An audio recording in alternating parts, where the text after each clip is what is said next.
Today we are continuing our How to Start Woodturning lesson series with our first hollowing project. Stay tuned and we'll keep building on our faceplate turning skills as we build up to larger wooden vessels.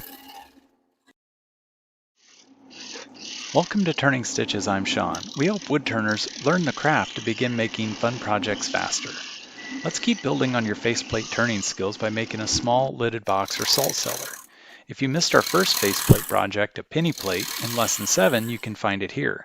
Make sure you subscribe to the channel and turn on notifications so you'll know when our next lesson is posted to make it easy to follow along.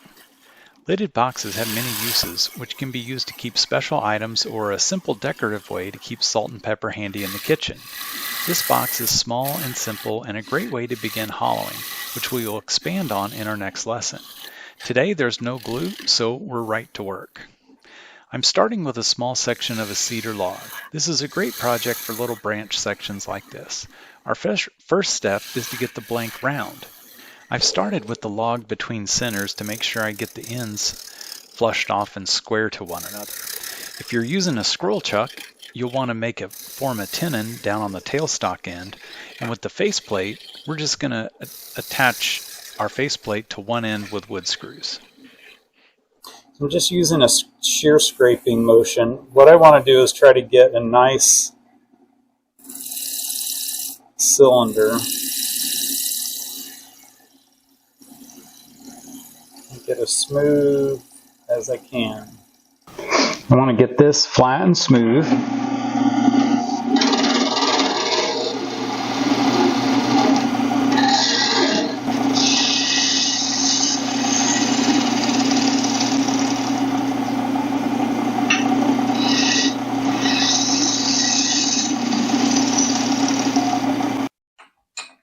That's pretty flat. We do want that to be pretty flat at this point.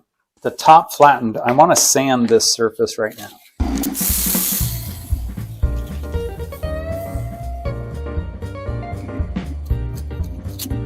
That was 100.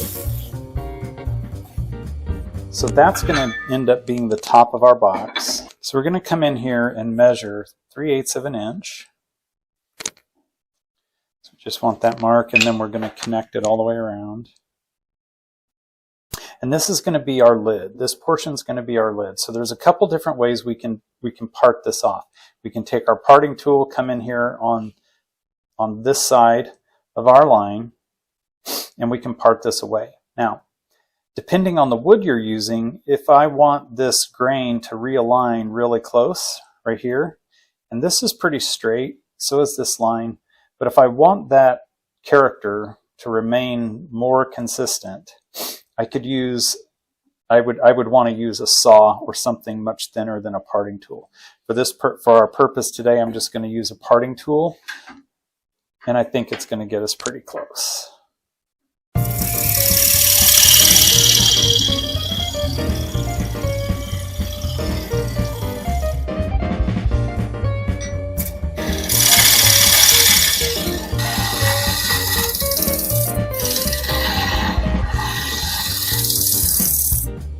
Okay, from here, I'm just going to mark from the edge. This is going to be the top of our box.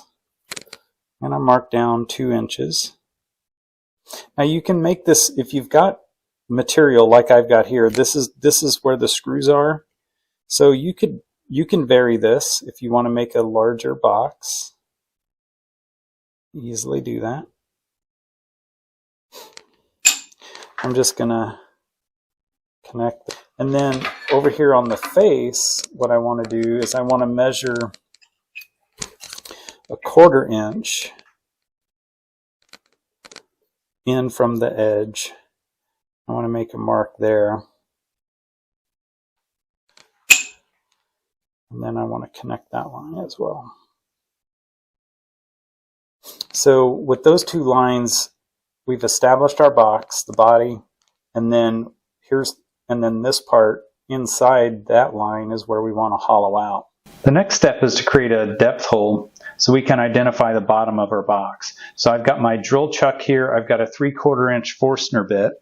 I've got the lathe slowed down to about 325 RPMs. So let's drill this hole, and then we'll go on hollowing the inside of our box.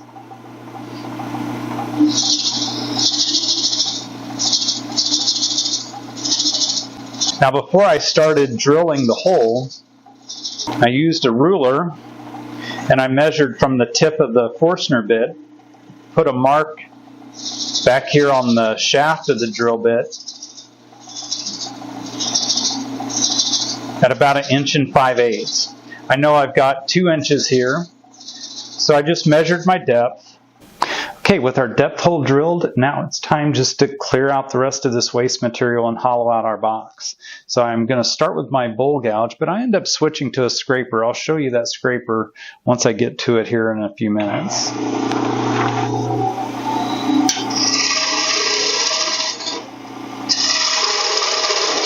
We are hollowing directly into ingrained. So this is a little bit different than how we would normally hollow for a bowl. Oftentimes with vases or other hollow forms, we'll do this same type of operation.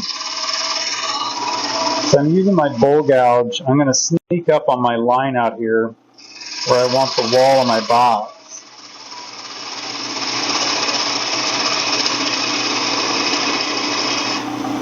Once I have that more or less established,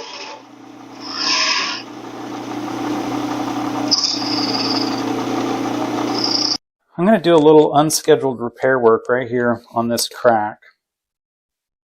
What I'm going to do in a minute is use CA glue to kind of reinforce that, just to kind of get that, keep that from cracking or breaking apart on us.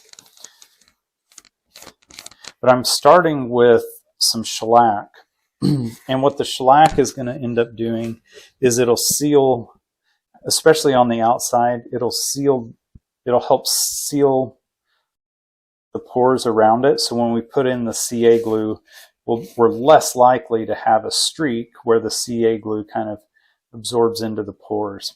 So we'll let the shellac dry. It'll just take a second. Okay, our shellac's dry.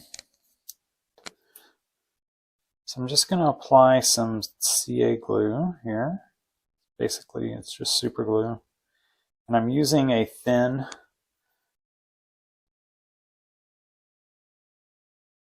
glue right now. I want that to soak in because I know it goes all the way in. Yeah, we can see it right there a little bit.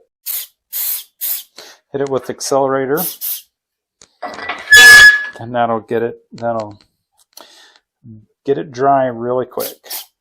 So patching this up with a little CA glue should be dry now. So we're going to go to our scraper, and this is just a kind of like a carbide type cutter tool. And all I'm going to do is kind of finish hollowing the interior of our box.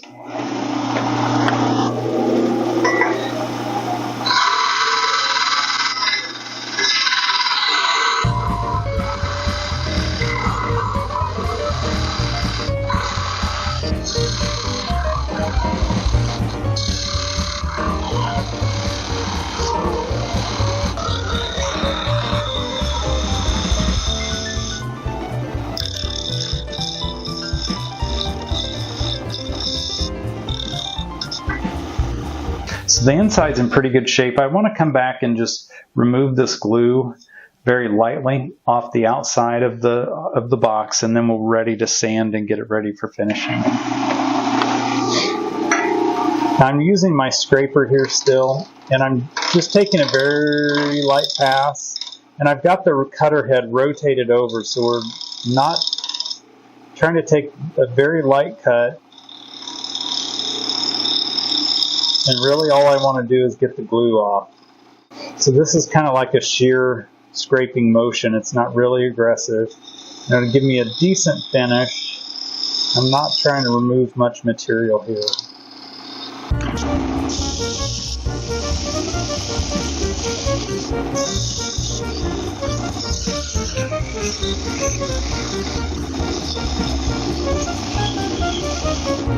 So earlier we sanded the top of the box, so it'll go back on here like this.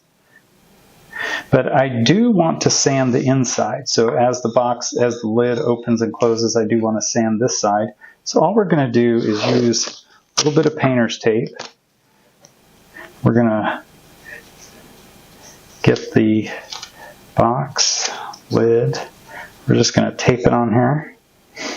I'm going to go all the way around. And this will just hold this on here so we can sand this surface right here. That should be good enough to hold it while we sand that face.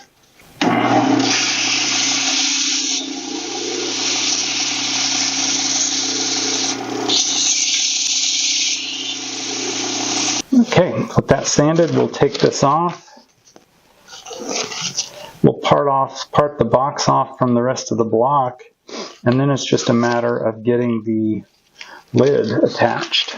Our next step is to attach the lid. I like to make a pivot point, and I use just a small nail. This is an aluminum pop rivet, so I'll cut that off. We'll just drill a hole right here in the shoulder of our box. Drill down in there, and then we'll mark and put a similar hole in the top, and then that'll give us a good point to pivot with. So you just want to mark the lid and the body so you know where you want to put the hole. And then we're just going to take and measure. I'm going to use calipers here, some digital calipers. With a quick measurement, I'm going to then cut that in half. So now I just want to make a mark on the box. And where my pencil line is, I'm going to make a similar mark on the inside of the lid. And that's where we'll drill our holes. So this is a good spot to use a drill press. This is about 1/8 of an inch. This nail is. So I've got a 7/64 inch drill bit. I also can set my depth.